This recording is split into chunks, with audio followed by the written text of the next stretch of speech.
பட்டலவங்கம்.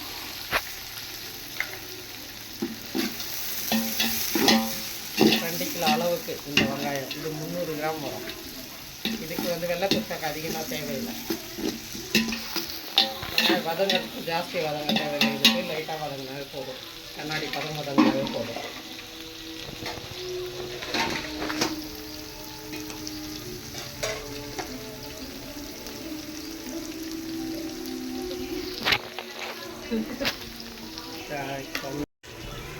இது 2 கிலோ இப்போ இவ்வளோவே போதும். இஞ்சி பூண்டு அதிகமாக தேவைப்படாது வெள்ளை குச்சாக்கு. இது கொஞ்சம் நேரம் வதங்கினா இதுக்கு ரொம்ப வதங்கவும் தேவையில்லை, அதிகமாக மசாலாவும் தேவையில்லை. பட்டலவங்கம், இஞ்சி பூண்டு 300 கிராம், வெங்காயம் ஒரு 150 கிராம், தக்காளி 2 கிலோ இஞ்சி அளவு, ஒரு 4 பச்சை மிளகாய் தான் போதும். தக்காளி இது 150 கிராம். இதை கொஞ்சம் வதங்கட்டும். கொத்தமல்லி, புதினா போட்டு வதக்கி வச்சுட்டு அப்படியே உலை ஊற்றிக்க வேண்டியதான். இது ரொம்ப வதங்கணும், ரொம்ப டைமெல்லாம் எடுக்காது. டக்குன்னு முடியும். உலை கொதிக்கிற நேரம் தான் டக்குன்னு மசாலாவும் உப்பு போட்டு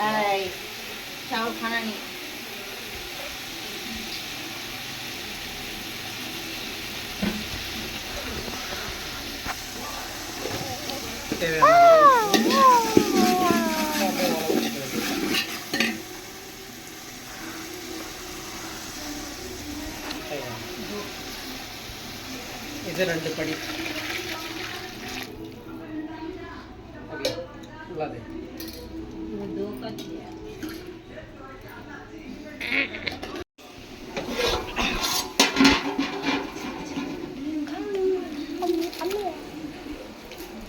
உலை கொதிச்சு அடித்து அரிசி போட்டுக்கலாம்.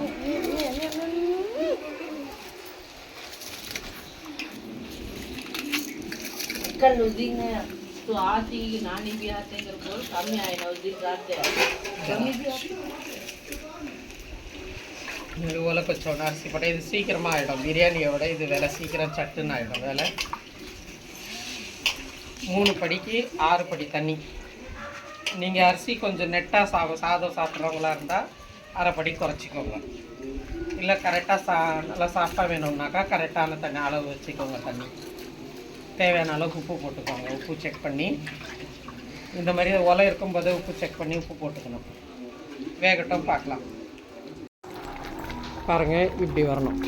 இப்போது இந்த எலுமிச்சை பழம் கொஞ்சம் விதை இல்லாமல் போட்டுக்கலாம். போட்டு அப்படியே தம் கூட்டணும். வெள்ளை குஷ்கான்னா இப்படி தான். இதுக்கு ஒரு வெள்ளை புலாவ் சொல்லுவாங்க, நெய் சோறு சொல்லுவாங்க. அவங்கவுங்க யாருக்கு எப்படி விருப்பமோ அப்படி வச்சுக்க வேண்டியது தான். நீங்களே இதேமாதிரி செஞ்சு சாப்பிடுங்க. லைக் பண்ணுங்கள், ஷேர் பண்ணுங்கள், சப்ஸ்கிரைப் பண்ணுங்கள், பெல் பட்டனை தட்டி விடுங்க. எல்லா புகழும் எல்லாம் ஒருவனுக்கு. பாருங்கள், இது அப்படியே தம் கூப்பிட்டு தம் பண்ணிட வேண்டியது. பாருங்கள், இப்படி தம் போட்டிருக்கோம். பாருங்கள், இப்படி தம்மு ஒரு வாரமாக விட்டு உடச்சி எடுத்தால் சூப்பராக தம் ஆகிடுச்சு. பாருங்கள், நீங்களே இதேமாரி செஞ்சு சாப்பிடுங்க. எப்படி இருக்குன்னு செஞ்சு பார்த்து கமெண்ட் பண்ணுங்கள். எல்லா புகழும் அல்லாஹ் ஒருவனுக்கு. சாந்தியம் சலாத்தும் நபி ஸல்லல்லாஹு அலைஹி வஸல்லம் மீது உண்டாகட்டும். எல்லோரும் நலமாக இருக்க வேண்டும் என்று அல்லாஹ்விடம் துஆ செய்கிறேன். அஸ்ஸலாமு அலைக்கும் வரஹ்மத்துல்லாஹி வபரகாத்துஹு. ஜஸாக்கல்லாஹ்.